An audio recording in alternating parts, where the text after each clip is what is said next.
Assalamualaikum warahmatullahi wabarakatuh.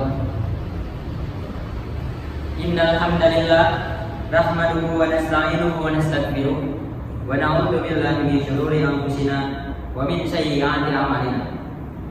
May yahdihillahu fala mudilla lahu wa may yudlilhu fala hadiya lahu. Allahumma shalli wa sallim ala Muhammadin wa ala alihi wa ashabihi wa man tabi'ahum bi ihsani ila yaumiddin.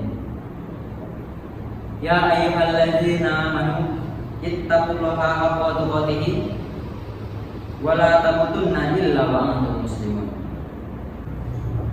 Jamaah yang dimuliakan Allah Subhanahu wa taala. Pada kesempatan yang berbahagia ini, mari kita luangkan waktu sejenak untuk mengingat salah satu perintah Allah Subhanahu wa taala pada hamba-hambanya, yakni perintah untuk bertakwa dan meningkatkan ketakwaan kita selaku umatnya. Kemudian kita niatkan dengan kuat dalam hati kita untuk menjalankan perintah takwa. Ini tidak lain berarti bahwa kita dapat mencapai status muttaqin di mata Allah Subhanahu wa taala. Itu adalah orang yang benar-benar berbakti kepadanya. Allah Subhanahu wa taala berfirman dalam Quran surat Ali Imran ayat 102. Ya ayyuhalladzina amanu ittaqullaha haqqa tuqatih wa la tamutunna illa wa antum muslimun. Artinya, hai orang-orang yang beriman, bertakwalah kepada Allah sebenar-benarnya takwa kepadanya, dan janganlah sekali-kali kamu mati melainkan dalam keadaan beragama Islam. Jemaah yang dimuliakan Allah, saat ini penuh persaingan dan kami merasa sangat sulit dan penuh tantangan untuk mencari penghidupan. Jika seseorang tidak memiliki kesempatan untuk membentuk hidupnya sendiri, mereka akan dikucilkan dan dipinggirkan. Perebutan mencari penghidupan tidak ada habisnya, dan karena itu menjadi perintah Allah kepada umat manusia. Sebagaimana disebutkan dalam Quran surat Al-Baqarah ayat 30, yang artinya, ingatlah ketika Tuhanmu berfirman kepada para malaikat, sesungguhnya aku hendak menjadikan seorang khalifah di muka bumi. Mereka berkata, mengapa engkau hendak menjadikan khalifah di bumi itu orang yang akan membuat kerusakan padanya dan menumpahkan darah?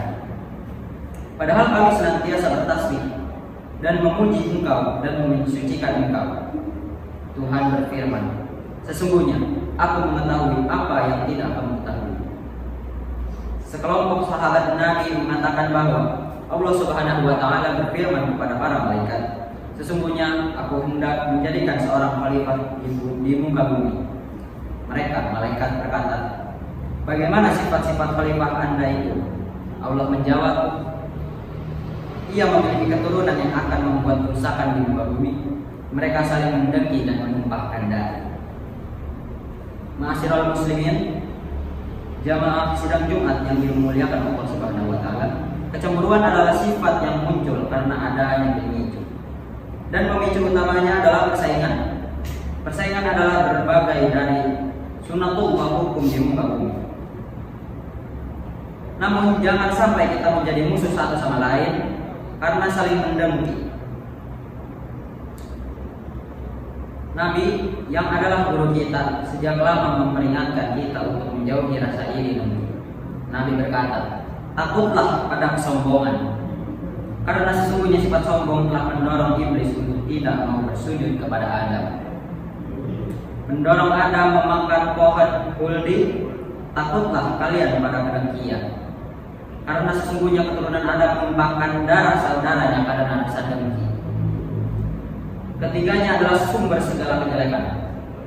Ibnu Asakir dari Ibnu Mas'ud, kompetisi yang diridhoi Allah Subhanahu wa taala hanyalah perlombaan dalam konteks kebaikan, bukan dalam konteks keburukan, apalagi kemaksiatan.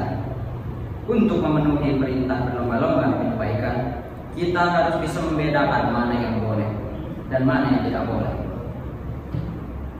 Hanya ada satu cara untuk mengetahuinya, dan itu melalui ilmu. Hanya dengan ilmu seseorang dapat mengenali hal-hal yang dilarang dan diizinkan oleh Allah Subhanahu wa taala. Jamaah sidang Jumat yang dirahmati Allah Subhanahu wa taala. Di sini ulama merumuskan bahwa seorang muslim wajib mengetahui hukum pekerjaan dan langkah-langkah yang diambil sebelum bekerja. Hal ini tentu saja mencegah kita untuk mudah terjerumus dalam lubang maksiat saat bekerja. Manfaat dunia tidak signifikan jika diperoleh secara tidak benar. Demikian pula kebahagiaan di akhirat hanya bisa dicapai melalui amal yang berbasis ilmu. Oleh karena itu, perluaslah ilmu baik dalam urusan dunia maupun masa depan.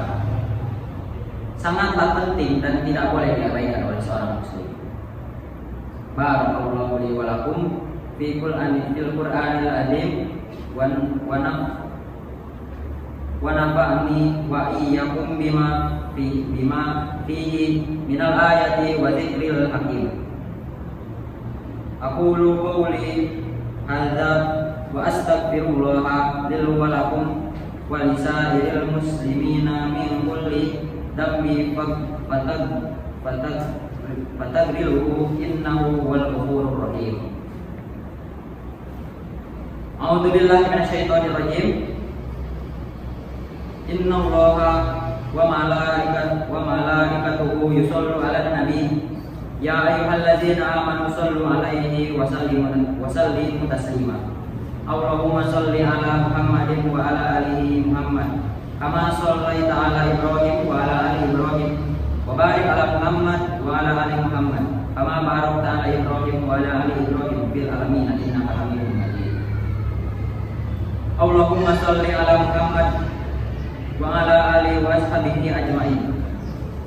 Alhamdulillahi rabbil alamin. Allahumma ighfir lil muslimina wal muslimat wal mu'minina wal mu'minat al ahya'i minhum wal amwat innaka sami'un qaribun mujibud da'wat. Rabbana zalamna anfusana wa illam taghfir lana wa tarhamna lanakunanna minal khasirin. Allahumma ighfir lil muslimina wal muslimat wal mu'minina wal mu'minat al ahya'i minhum wal amwat innaka sami'un qaribun mujibud da'wat. Rabbana la tu'akhizna in nasina aw akhtana. Rabbana wa la tahmil alaina isran kama halamtahu 'alal ladzina min qablina. Rabbana wa la tuhammilna ma la tuqatalana bihi ma'fu anna waghfir lana warhamna anta maulana fashyur lana alla qaumil kafirin. Rabbana atina fid dunya hasanah wa fil akhirati hasanah wa qina adzabannar. Subhana rabbika rabbil izzati amma yasifun wa salamun alal mursalin walhamdulillahi rabbil alamin.